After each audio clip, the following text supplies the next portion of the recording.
If anyone in this building is going to solve this case, it certainly won't be the janitor. The words struck the room with the confidence of a verdict, followed by scattered laughter that echoed across the executive conference floor.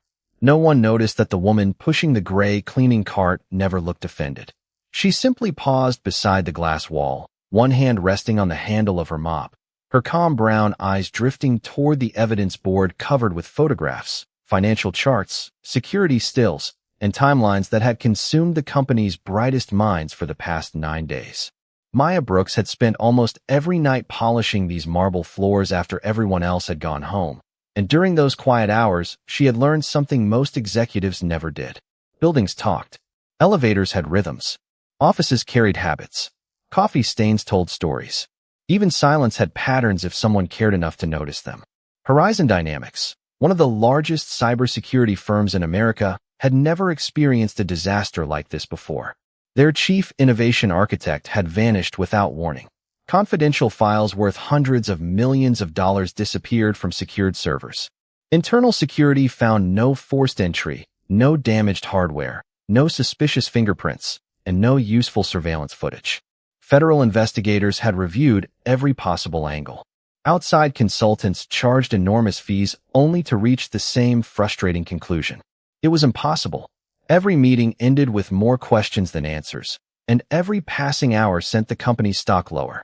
Richard Whitmore, the white-haired CEO whose reputation had been built on absolute control, stood at the center of the room with his expensive suit perfectly pressed despite another sleepless night. His jaw remained tight as experts debated theories that collapsed one after another. He believed in credentials, titles, and framed diplomas hanging on polished walls. In his world, expertise belonged to people sitting at the conference table, not someone wearing blue maintenance gloves and comfortable work shoes.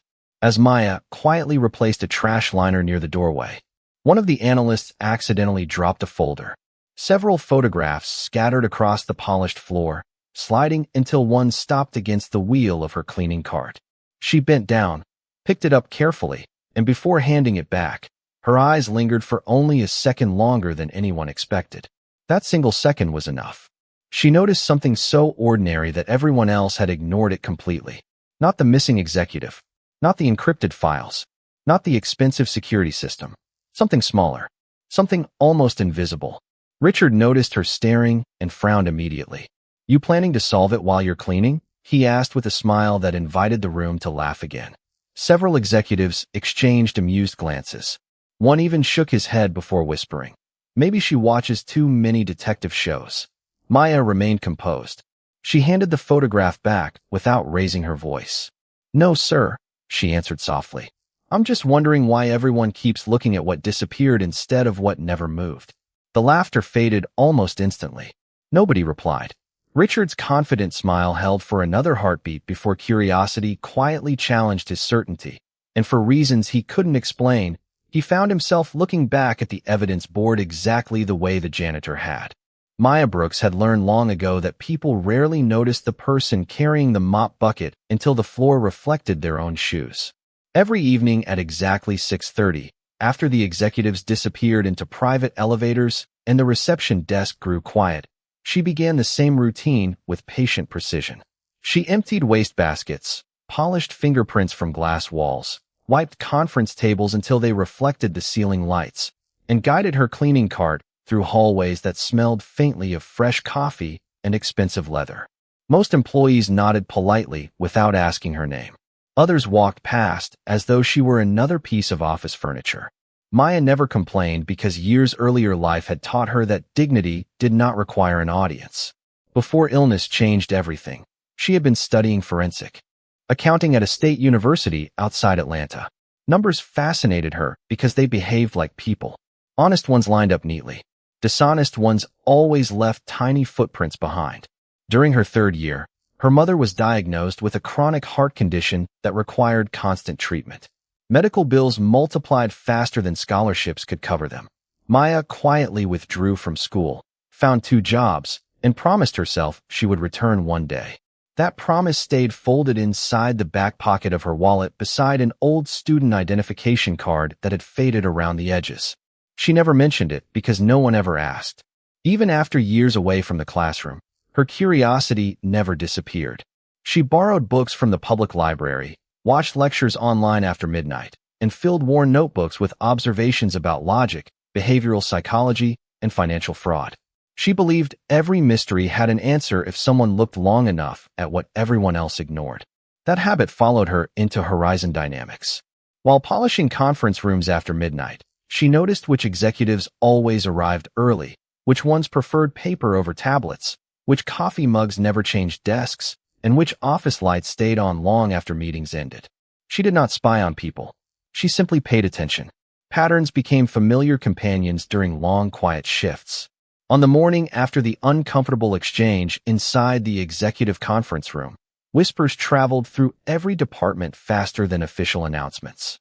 Employees joked about the janitor who thought she understood a billion-dollar investigation. Maya heard every comment without slowing her work. One young intern even smiled apologetically before saying, "I guess everybody wants to be the hero." Maya returned the smile with genuine kindness. "Sometimes the hero is just the person willing to keep looking," she answered before continuing down the hallway. Upstairs, the investigation grew even more chaotic. Specialists rearranged timelines, expanded digital models, and argued over conflicting theories, while Richard Whitmore replayed Maya's final sentence inside, his mind with growing frustration. He disliked unanswered questions almost as much as public uncertainty. Despite himself, his eyes kept drifting toward the evidence board where every colored line connected to another complicated assumption. Then he noticed something unusual. The only detail that had remained untouched since the first day of the investigation was the same photograph Maya had paused to study. For the first time in 9 exhausting days, Richard wondered whether the woman everyone overlooked had been observing far more than anyone had ever imagined. The conference room looked different that afternoon, not because the evidence had changed, but because confidence had quietly begun to disappear. Every screen displayed the same unanswered questions. Every expert defended a different theory. Digital forensics insisted the missing files had been transferred from inside the network. Corporate security argued that no employee had physically entered the restricted archive after business hours. Outside consultants believed the missing executive had planned his own disappearance months in advance. Federal investigators requested another 72 hours to expand their analysis. Yet every explanation left another contradiction behind. Richard Whitmore stood before the floor-to-ceiling windows overlooking downtown Chicago, watching sunlight reflect across neighboring skyscrapers while the weight of uncertainty settled deeper into his shoulders. His company had spent nearly $2 million on specialists during the past week alone, and still nobody could explain one simple question. How could a man disappear from one of the most secure office buildings in America without leaving behind a single convincing trail? Richard turned back toward the evidence board, studying the familiar arrangement of photographs, access logs, building maps, visitor records, and interview notes. Every colored line connected to another assumption. Every assumption depended on another theory. The room had become trapped inside its own intelligence. During a tense discussion, one consultant confidently pointed toward a timeline projected across the wall. "Everything begins with the missing files," he declared. Another expert immediately disagreed, insisting the financial transfers had triggered the entire sequence. Their voices overlapped until the room filled with polished opinions and expensive vocabulary, but beneath all of it Richard noticed something unsettling. Nobody questioned the foundation anymore. They only defended their own conclusions. Downstairs, Maya Brooks quietly guided her cleaning cart through the executive corridor. The polished wheels rolled gently across the marble floor, while the faint scent of citrus cleaner mixed with freshly brewed coffee drifting from the employee lounge. She paused outside a conference room where maintenance staff had stacked several empty archive boxes after the investigation expanded into another department. As she carefully moved one box aside, her eyes settled on a faint layer of dust near the baseboard. Most people would have walked past it without a second thought, but Maya crouched for a closer look. The dust had been disturbed in only one narrow path, almost perfectly straight, while every surrounding surface remained untouched. She slowly followed the line with her eyes until it disappeared beneath a decorative cabinet that had not appeared in any building photographs displayed upstairs. She stood silently for several seconds before continuing her route, saying nothing to anyone. Back inside the executive conference room, Richard unexpectedly found himself remembering Maya's calm voice from the previous day. "You keep looking at what disappeared instead of what never moved." The sentence echoed differently now. It no longer sounded like an interruption. It sounded like a challenge. Without warning, Richard walked toward the evidence board, removed the photograph Maya had held, and compared it with an architectural image taken 6 months earlier. His expression slowly changed. A cabinet standing quietly against the wall today had not existed in the earlier photograph, and for the first time since the investigation began, Richard felt the uncomfortable possibility that every expert in the room had been studying the wrong story while the quietest person in the building had been watching the right one all along. Richard Whitmore did not believe in coincidences, and that was exactly why the cabinet unsettled him. It had appeared in the executive archive hallway less than 4 months earlier during a renovation that everyone had already forgotten. Every invoice had been approved. Every inspection had been signed. Every employee had walked past it hundreds of times without asking why such a large piece of furniture had been placed beside a wall that stored nothing of value. Yet now, after comparing the old building photograph with the current one, Richard felt a quiet discomfort spreading through the room. He turned toward his investigation team. "Who authorized moving that cabinet?" Silence answered first. Then someone searched maintenance records while another reviewed renovation schedules. No immediate answer appeared. Before anyone could continue arguing, Richard looked toward the hallway outside the conference room where Maya Brooks was carefully replacing a fresh water dispenser bottle. "Bring her in," he said.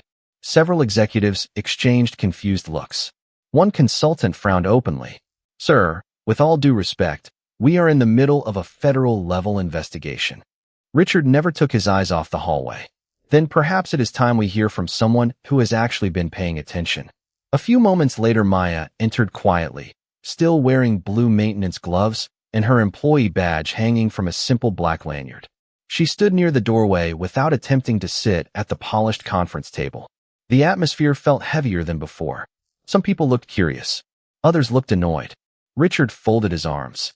"Yesterday you implied we were studying the wrong thing. Explain." Maya glanced toward the evidence board before speaking in the same calm voice that never seemed to rise above the room. "Everyone here is trying to explain how someone disappeared," she said. "I think the better question is why the room changed before anyone disappeared." One investigator immediately interrupted. "The room has nothing to do with digital theft." Maya nodded politely. "That is exactly why nobody checked it." She walked slowly toward the architectural photographs displayed across the board and pointed to the older image. "This hallway used to be open." Then she pointed toward the recent photograph. "Now this cabinet blocks a section of the wall that employees stopped seeing every day because their eyes adjusted to it." She paused before adding, "People notice movement. They almost never notice permanence." Richard narrowed his eyes. "You think the cabinet matters?" Maya answered without hesitation. "I think whoever planned this counted on everyone believing furniture is boring." A few quiet chuckles appeared around the table before disappearing almost instantly. Maya continued, "Cleaning crews work differently from investigators. We notice when something collects dust. We notice when something never collects dust. That cabinet should have accumulated an even layer across the bottom after months in the hallway, but it did not. Yesterday, I found a narrow, clean path beneath it, perfectly straight, like heavy wheels had rolled behind it more than once. Someone has been moving it regularly, but nobody included it in the investigation because it became part of the background." The room fell completely silent. Richard slowly looked toward the head of corporate security. "Has anyone inspected behind that cabinet?" The security director lowered his eyes toward his notes before quietly answering, "No, sir." For the first time since the investigation began, nobody in the conference room laughed at the woman wearing maintenance gloves. Instead, every face turned toward the hallway outside, where an ordinary cabinet suddenly seemed capable of hiding an extraordinary truth.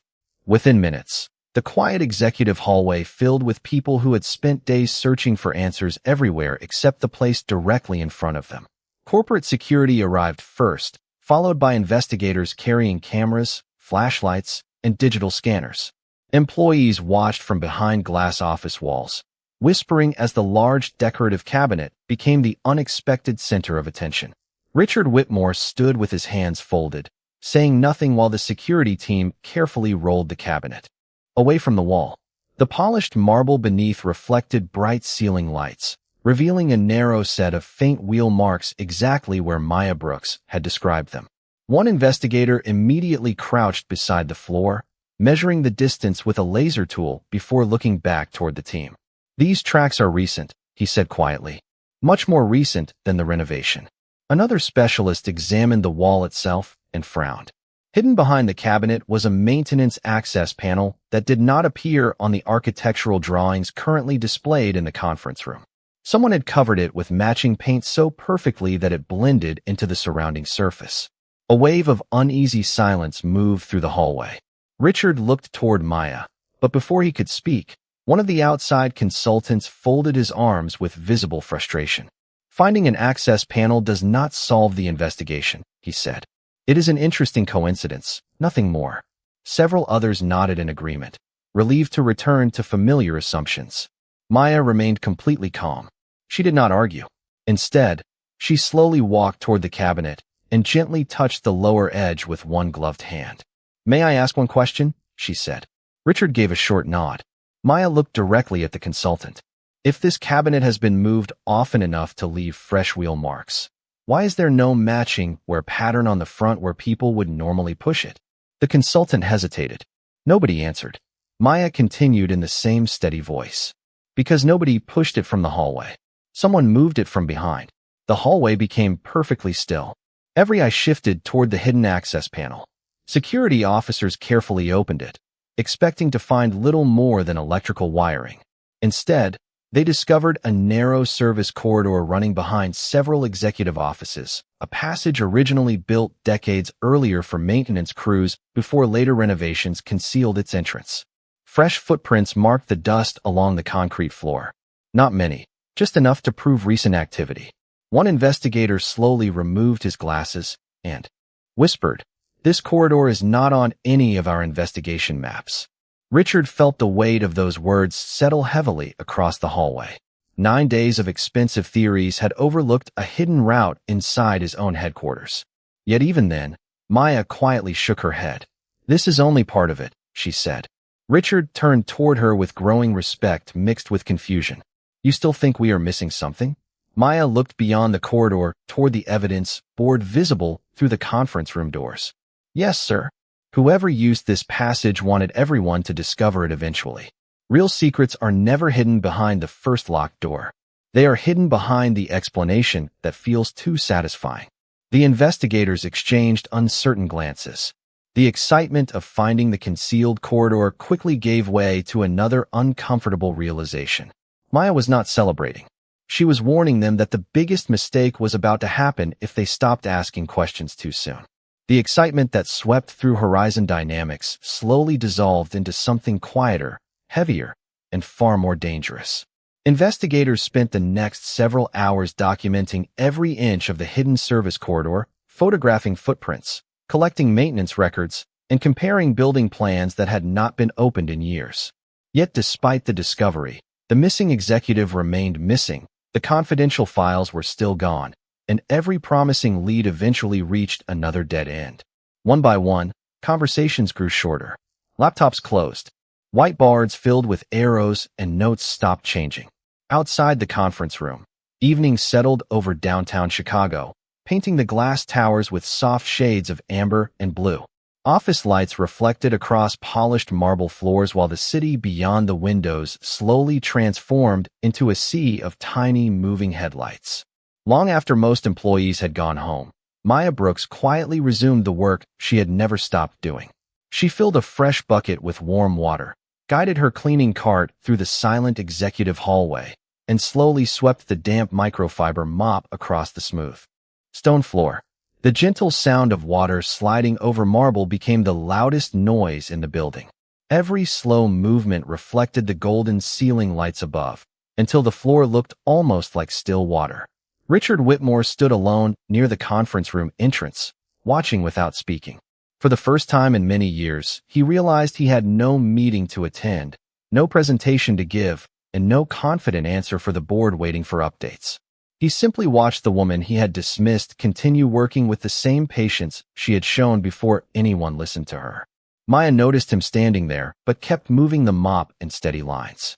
After several quiet moments, Richard finally broke the silence. "Why did you keep looking when everyone else stopped?" Maya rested both hands lightly on the handle of the mop before answering. "Because cleaning teaches you something investigations sometimes forget." Richard waited. "Every stain tells you how it got there," she continued.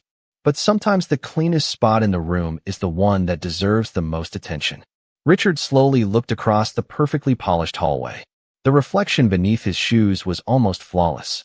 Maya smiled gently, not with pride, but with understanding. "People search for what looks broken," she said. "Very few people stop to ask why something looks perfect." Her words lingered between them while the building settled into complete stillness. Far down the corridor, the quiet hum of the ventilation system blended with the soft clicking of distant elevator cables. Somewhere outside, rain began tapping lightly against the glass curtain walls, turning the city lights into shimmering ribbons of gold. Richard found himself replaying every assumption the investigation had made since the first day. Every theory had started with missing files, missing people, missing evidence. Nobody had questioned the things that appeared untouched. Nobody except Maya. He looked toward the evidence board once more, and suddenly one detail unsettled him more than all the missing information combined. Every document connected to the investigation had been revised repeatedly except for one executive access log that had remained perfectly unchanged from the beginning. It was the only record nobody had challenged because it appeared completely normal. Richard slowly lifted his eyes toward Maya. She had already resumed mopping the hallway, as though she knew exactly what realization had just reached him without needing to say another word. Richard Whitmore did not wait until morning. Within 20 minutes, the investigation team gathered again around the evidence board, their expressions carrying equal parts exhaustion and determination. The untouched executive access log was projected onto the largest screen in the conference room, while cybersecurity analysts compared it against every other digital record collected during the previous 9 days. At first, nothing appeared unusual. Every badge entry matched building schedules. Every timestamp aligned perfectly with surveillance reports. It looked flawless. Too flawless. Richard remembered Maya's quiet observation about the cleanest place in the room deserving the closest attention. He turned toward the lead forensic analyst. "Show me every revision made to every document except this one." Fingers moved rapidly across keyboards as dozens of audit records appeared on screen. Contracts had revisions. Visitor logs had revisions. Security reports had revisions. Even cafeteria deliveries had been corrected several times. Only the executive access log had never been modified, reviewed, or even reopened after its initial creation. The analyst frowned. "That is statistically impossible," he whispered. "Every digital record this size generates at least one administrative review." Another specialist requested deeper server metadata. After several tense minutes, a hidden synchronization process appeared buried inside an automated archive system. The access log had not remained untouched because it was authentic. It had remained untouched because it had been replaced with a perfectly preserved copy that blocked future edits without anyone noticing. The room fell silent. Richard slowly exhaled. Who had authorization to create an immutable archive? The answer arrived almost immediately. Only 3 executives possessed that level of clearance. The missing executive was one of them. Richard himself was another. The third name belonged to Executive Vice President Daniel Mercer. A quiet murmur spread through the room as investigators hurried to compare Mercer's activity with maintenance schedules, financial transfers, and the newly discovered service corridor. One connection led to another with astonishing speed. Mercer had approved the renovation that concealed the maintenance access panel. Mercer had signed the furniture purchase for the decorative cabinet. Mercer had authorized temporary restrictions on surveillance maintenance inside that hallway during the renovation period. None of those decisions appeared suspicious individually. Together, they formed a pattern so precise that nobody could ignore it any longer. Richard closed his eyes for a brief moment, realizing the investigation had never failed because the evidence was missing. It had failed because everyone trusted information that looked professionally organized. Across the room, one investigator quietly shook his head. She solved the logic before we solved the data. Richard looked toward the hallway where Maya continued her evening duties as though nothing extraordinary had happened. Her cleaning cart rolled gently past the glass walls while warm reflections shimmered beneath the ceiling lights. She had never searched for hidden software, complicated algorithms, or impossible mathematical formulas. She simply noticed what people stopped seeing after looking at it every day. Minutes later, investigators entered the concealed corridor once again, this time following the timeline Maya's observations had inspired instead of the assumptions they had carried from the beginning.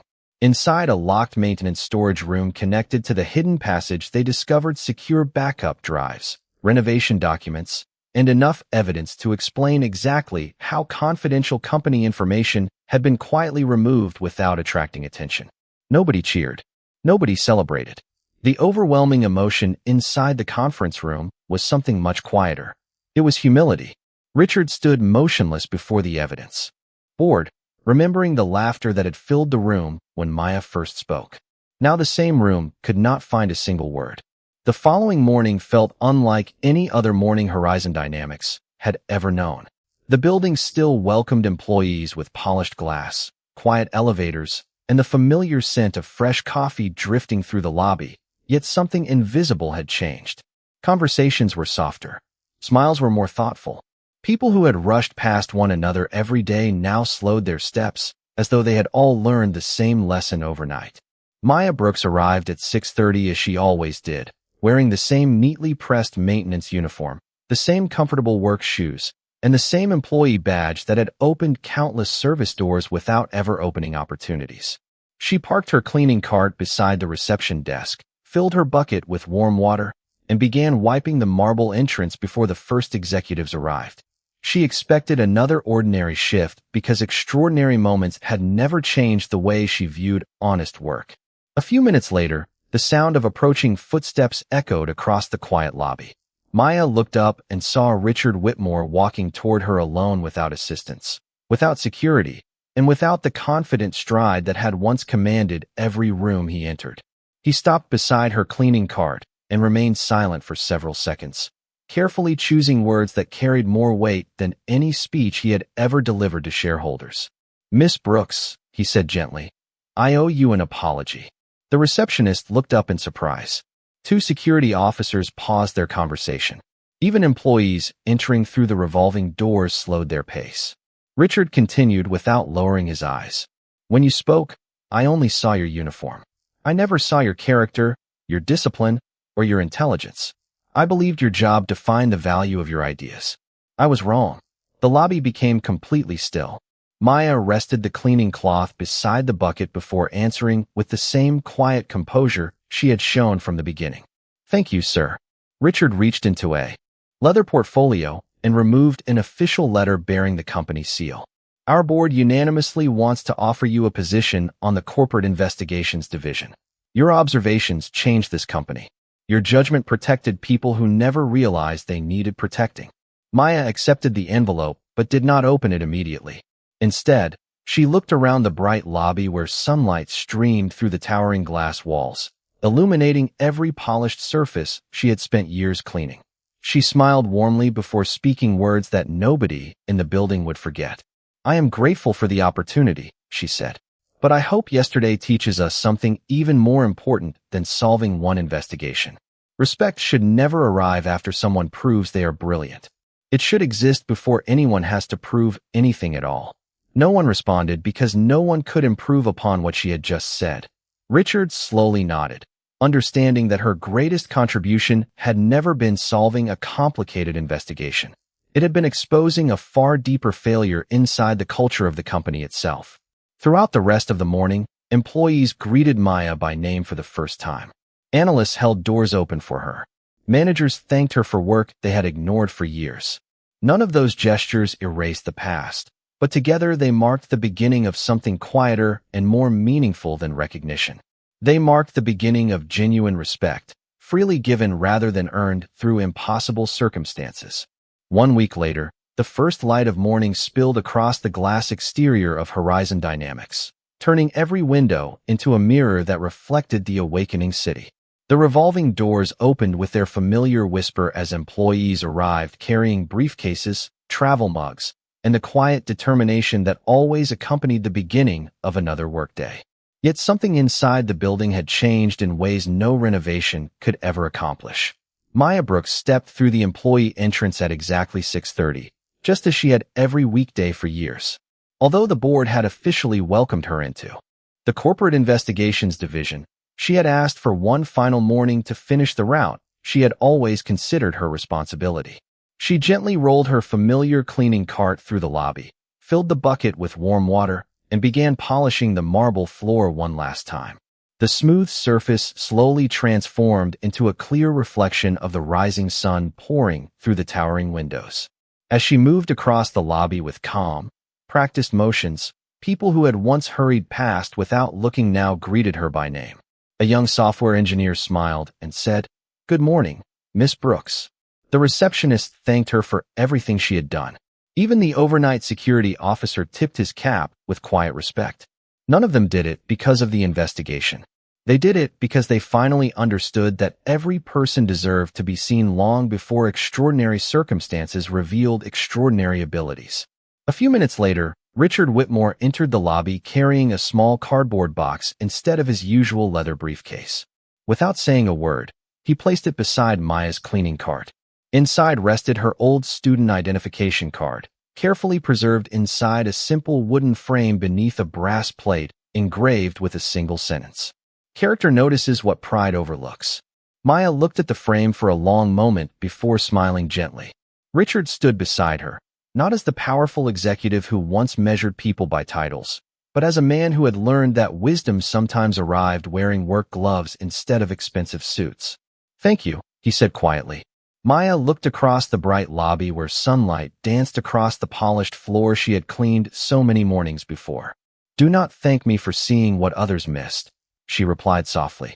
"Just promise me that the next person with a quiet voice will not have to wait this long before someone listens." Richard nodded without hesitation. "You have my word." Later that afternoon, Maya walked into her new office for the first time. It was modest, with a large window overlooking the same executive hallway where she had once pushed her cleaning cart every evening. On the desk sat a fresh notebook, a company laptop, and the framed student identification card Richard had given her. She placed one familiar object beside them before taking her seat for the first time. It was the pair of blue maintenance gloves she had worn throughout the investigation. She did not keep them as a reminder of where she had been. She kept them as a reminder never to overlook the people everyone else forgot to notice. Outside her office window, employees crossed the hallway carrying reports, laptops, and coffee cups, their reflections gliding across the marble floor beneath the warm afternoon light. The building felt peaceful. No applause echoed through the corridors. No speeches filled the air. Only quiet footsteps, gentle conversations, and the silent dignity of people learning to see one another more clearly than they had the week before. Sometimes the greatest victory does not arrive when the impossible mystery is solved. Sometimes it arrives in the quiet moment when respect finally becomes stronger than prejudice, and the silence left behind sounds more like justice than words ever could.